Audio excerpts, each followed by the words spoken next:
नमस्कार दोस्तों, एक बार आपका फिर से स्वागत है द फ्रीलांसर वाला में। तो आज हम शुरू कर रहे हैं टनल क्लीन की सीरीज की अपनी पहली वीडियो। और आज का हमारा जो टॉपिक है वो है कि टनल क्लीन के लेंथ को कैसे डिसाइड करते हैं। सपोज हमें पता है कि हमारा प्रोडक्शन हमें पर डे कितना पीस रखना है और हमारा फायरिंग कर्व वगैरह क्या रखना है और हमारा जो साइकिल आवर्स है, क्योंकि हमें पर डे प्रोडक्शन और साइकिल आवर ये दो चीज़ें पहले डिसाइड करनी पड़ेगी। उसके बेस पर हम कैलकुलेट करेंगे कि क्लीन की लेंथ कितनी होगी। ठीक है, तो इसको कैलकुलेट करने के लिए हमने एक एजम्पशन ले लिया है कि जैसे अपना जो साइकिल आवर मैं अभी 15 आवर्स का मान लेता हूँ कि हमें अगर एक क्लीन कार क्लीन में एंटर करती है तो 15 घंटे के बाद क्लीन से आउट होगी। ठीक है, तो ये हमारा हो गया साइकिल आवर्स। और पर डे प्रोडक्शन में एज्यूम कर लेता हूँ अप्रॉक्स 3500, 3500 पीस पर डे का मुझे प्रोडक्शन चाहिए। और अभी हम वेट वगैरह पे नहीं जाते हैं, वो सब हम आने वाली सीरीज के वीडियो में देखेंगे। हम बहुत ही सिंपल तरीके से इसको समझने की कोशिश करेंगे ताकि आपको सारी चीज़ें समझ में आए एक एक करके। पहले ये कैलकुलेशन समझ जाएंगे तो आगे की चीज़ें जो वेट पे कैलकुलेट होता है कि पर डे प्रोडक्शन क्या हुआ, पर केजी कितना कॉस्टिंग आ रही है, पर केजी कितना फ्यूल जा रही है, प्लांट की इफिशिएंसी किधर जा रही है, तो ये सारी चीज़ें कैलकुलेट करने में हमें तब आसानी होगी जब हमारा बेसिक बिल्कुल क्लियर होगा। तो आज हम जो हमारा टॉपिक है मेनली वो ये है कि हमें पता है कि हमारी प्रोडक्शन पर डे क्या रखनी है और साइकिल आवर्स क्या रखनी है, तो हमें क्लीन की लेंथ कितनी रखनी है। तो टोटल लेंथ हम क्लीन के निकालेंगे और मैं आपको बताऊंगा साइकिल आवर्स कैसे कैलकुलेट करते हैं कोचिंग टाइम से। अगर आपको कोचिंग टाइम पता है तो आप साइकिल आवर कैसे कैलकुलेट कर सकते हैं, और जो भी एक दो छोटे छोटे कैलकुलेशन के इन बिटवीन है वो भी मैं आपको डिस्प्ले करके दिखाऊंगा। तो मैं स्विच करता हूँ लैपटॉप स्क्रीन पर। उस स्क्रीन पर मैं सारे वेरिएबल लिख के उनको एक एक करके कैलकुलेट करके आपको दिखाऊंगा ताकि आपको ईजिली समझ में आ जाए कि कैलकुलेट करना कैसे है। अब मैं अगर यहाँ पे बता दूं कि हाँ इतना कैलकुलेट करके इतने मीटर की क्लीन आ जाएगी तो आपको शायद समझ में ना आए वो, या आपको पता नहीं लग पाएगा कि एग्जैक्ट कैलकुलेशन हो क्या रही है। तो मैं कैलकुलेशन की वन बाई वन लाइन करके आपको दिखाऊंगा। तो चलते हैं लैपटॉप स्क्रीन पे। Okay, let's go. ओके, तो हम आ गए हैं अब कैलकुलेशन पे और अब हम शुरू करते हैं अपनी कैलकुलेशन। तो हमारी जो कैलकुलेशन का बेस होगा वो हमें लेना है 3500 पीस पर डे प्रोडक्शन के हिसाब से। इसी हिसाब से हम क्लीन की लेंथ को कैलकुलेट करेंगे। तो हम सबसे पहले कुछ डेटा एज्यूम कर लेते हैं। जैसे मेरा जो प्रोडक्शन है,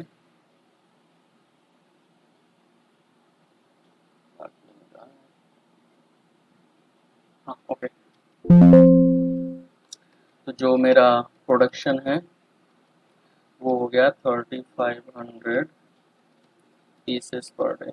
ओके, अब इसके बाद हमें क्या ज़रूरत पड़ेगी, इसके बाद हमें ज़रूरत पड़ेगी क्रेन के जो हम इंटरनल विड्थ कंसिडर कर लेते हैं। Crane width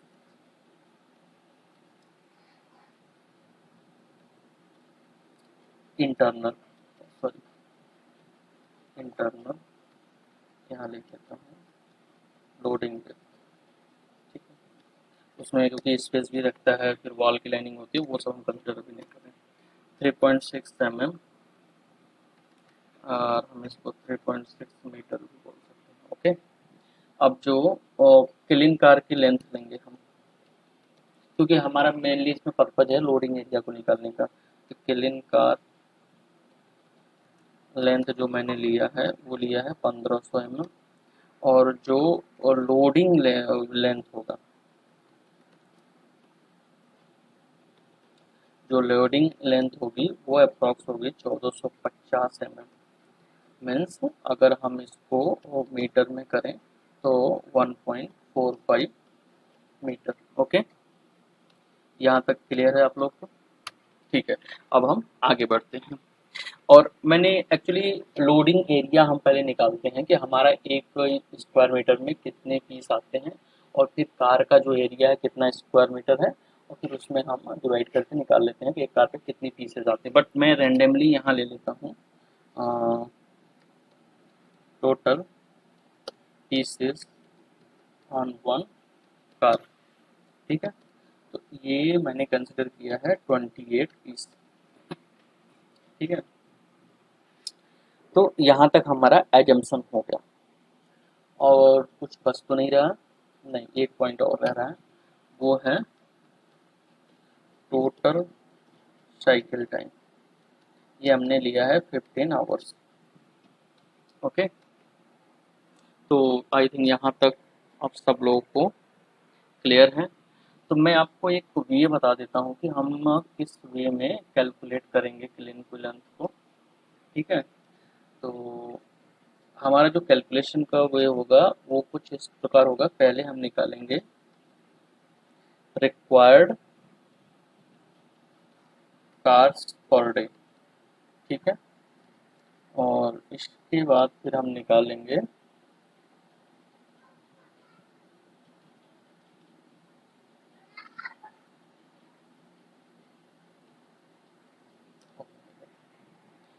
required car per day. इसके बाद हमें चाहिए कार्स इनसाइड किलन, मतलब किलन के अंदर कितनी कार्स आती हैं। और उसके बाद हम इन दो कैलकुलेशन के बाद हम निकाल पाएंगे टोटल किलन लेंथ। ठीक है, तो आई थिंक यहाँ तक आप सभी लोगों को क्लियर है। तो हम आगे बढ़ें अब। ठीक है, तो जो मैंने आपको स्क्वायर मीटर वाली बात बताई थी वो मैं अभी स्किप कर देता हूँ। तो अब मैं शुरू करता हूँ। एक्चुअली टेस्ट का कलर मैंने इसलिए चेंज किया, थोड़ा सा क्लियरिटी आ जाए। और ब्लैक कलर तो हम हमेशा ही देखते हैं, तो इसलिए उतना आई कॉन्टैक्ट नहीं बनता, इसलिए मैंने चेंज किया, और कोई रीज़न नहीं। ठीक है, तो चलते हैं नेक्स्ट। तो नेक्स्ट हमारा है कि required clean car per day निकालना है। तो उसके लिए क्या चाहिए, हमें प्रोडक्शन चाहिए और पीसेस पर कार कितना है। तो ये हो जाएगा cars required per day is equal to daily production और divide by pieces per car. तो हमारे केस में कितना है,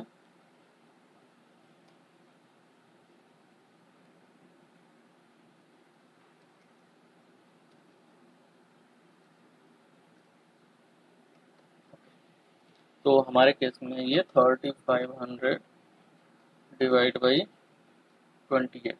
ठीक है, तो ये हमारा कितना आ जाएगा, हम इसको डिवाइड करके देख ले। तो 3500 डिवाइड बाई 28। ओके, तो ये मैंने कर लिया और मेरा आया है 125 कार्स पर डे। आप कैलकुलेट करके देखना, अगर कुछ और आता है तो मुझे भी बताना, मैं अपडेट कर लूँगा। ओके, तो अब हमारी कार्स पर डे आ गई, मतलब पर डे इतनी कार क्लीन से निकलेगी तभी हमारा प्रोडक्शन 3500 जो पीसेस का हमने टारगेट लिया है वो कंप्लीट हो पाएगा। ठीक है, ठीक है। अब एक इम्पॉर्टेंट पॉइंट है कि 125 कार पर डे का मतलब ये नहीं है कि क्लीन के अंदर सिर्फ 125 कार होंगी। ठीक है, 125 कार 24 घंटे में क्लीन से पास होनी चाहिए। और क्लीन के अंदर एक कार अप्रॉक्सीमेटली 15 घंटे रहेगी। इसलिए हम कैलकुलेट करेंगे कि एक एट ए टाइम में क्लीन के अंदर कितनी कार प्रेजेंट होंगी। ठीक है, तो चलिए अब हम नेक्स्ट कैलकुलेशन करते हैं। तो इसके लिए हमने साइकिल टाइम लिया था, कितना था हमारा, 15 आवर्स। ओके, और अब हमारा कार्स पर डे कितना है, कार्स पर डे हमारा है 125 कार्स। ठीक है, तो अब हम निकालेंगे कार्स पर आवर। ठीक है, कार्स पर आवर। तो कार्स पर आवर कैसे निकलेगा, car per day divide by 24। क्योंकि हमारा जो ये 125 कार्स है ये 24 आवर्स में है ना, तो डिवाइड बाई 24। अब हम इसको कर देंगे तो ये हमारा आ जाएगा approximately 5.21 cars per hour. Okay, यहाँ तक आपको क्लियर है। अब हम आगे चलते हैं। ठीक है, अब हम जो क्लिन के थ्रू मूव करनी होगी, कि अब एक कार को क्लिन के थ्रू ट्रेवल करने में 15 घंटे लग रहे हैं। ठीक है, तो हमारा क्लिन का जो कार अंदर कार है वो कैसे निकले, तो वो देखते हैं। Car inside kiln is equal to, तो अब देखो आप यहाँ पे ट्रिक पॉइंट है कि एक कार को क्लिन में रहने 15 घंटे रहना है। ठीक है, और हमारे पर घंटे जो कार हैं वो 5.21 है। तो मैंने यहाँ लिख लिया कार्स पर आवर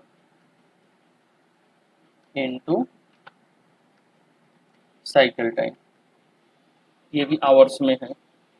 तो अब देखना है कि जो 15 घंटे का टेन्यूर है उसमें क्लिन के अंदर कितनी कार होंगी, उतनी ही कार हमारी क्लिन के इनसाइड होंगी। ठीक है, तो ये हो गया 5.21 इंटू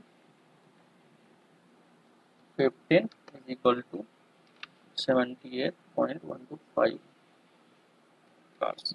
मतलब एट ए टाइम क्लिन में इतनी कार होंगी, मतलब अप्रोक्सीमेटली 78 कार्स। ये क्लिन की लेंथ से भी कैलकुलेट करते हैं कि क्लिन की लेंथ पता है और हमें कार का लेंथ पता है, तो उसको भी निकाल सकते हैं। वो मैं आपको लास्ट में बताऊंगा, जैसे जब हमारी क्लिन की टोटल लेंथ आ जाएगी तब हम इसको वेरीफाई कर लेंगे। ठीक है, ठीक है, हम आगे मूव करते हैं अब। तो अब हमने निकालनी है क्लिन की टोटल लेंथ। ठीक है, तो अब हम डेटा थोड़ा सा क्लेरिफाई कर लेते हैं अपना, जो हमें क्लिन लेंथ के लिए चाहिए होगा। तो कार्स इनसाइड क्लिन ये कितनी हो गई, 78.125। ओके, और जो कार की इफेक्टिव लेंथ है, मतलब कार की जो लोडिंग लेंथ है, कार लोडिंग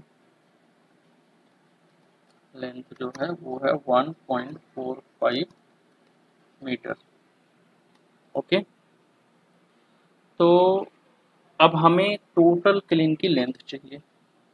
ठीक है, total kiln length is equal to,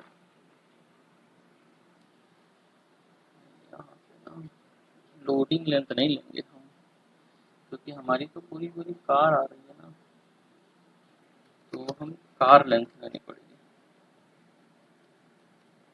car length जो हमारा था 1.5 मीटर। ठीक है, तो अब जो हमारा क्लिन का लेंथ होगा, अब देखो आप क्लिन की लेंथ यहीं से क्लियरिटी आ जाएगी आपको कि क्लिन की लेंथ को कैसे कैलकुलेट किया जा सकता है। ठीक है, तो जैसे हमें टोटल मिल गई कि इतनी कार क्लिन के अंदर है और एक कार की लेंथ ये है, तो अगर हम इतने इसको मल्टीप्लाई कर देंगे तो हमारा टोटल जो है क्लिन की लेंथ निकल आएगी। ठीक है, तो अब हम वही करने वाले हैं।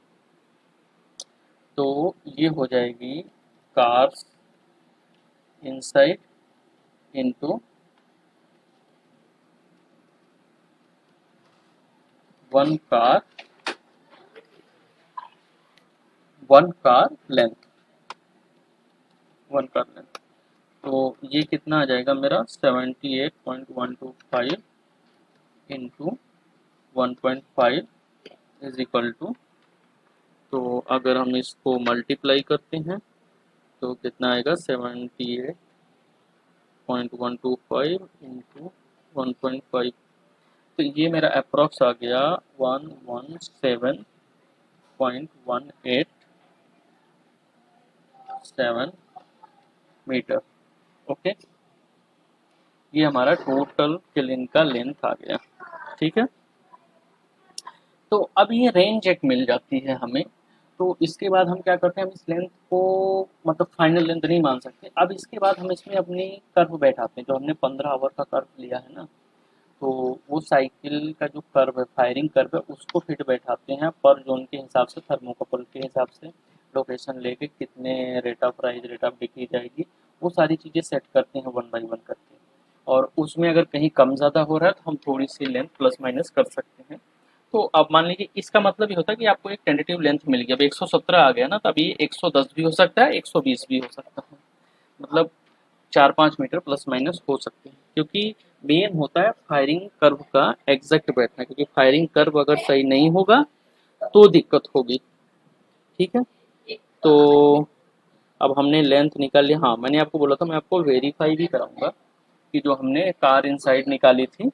तो अब हम देख लेते हैं इसको, वहीं करके 117.187 डिवाइड बाई 1.5 करेंगे तो हमारा 78.124 यहीं आ रहा है। ठीक है, तो इस तरह से हमारा जो क्लीन का लेंथ है वो निकल गया है 117.187। ठीक है, अब हमारा काम यहीं पे ख़त्म नहीं होता है, हम आगे भी देखेंगे चीज़ों को और समझेंगे कि कैसे होता है। ठीक है,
सो ये हमारा फाइनल जो है कैलकुलेशन आ गया।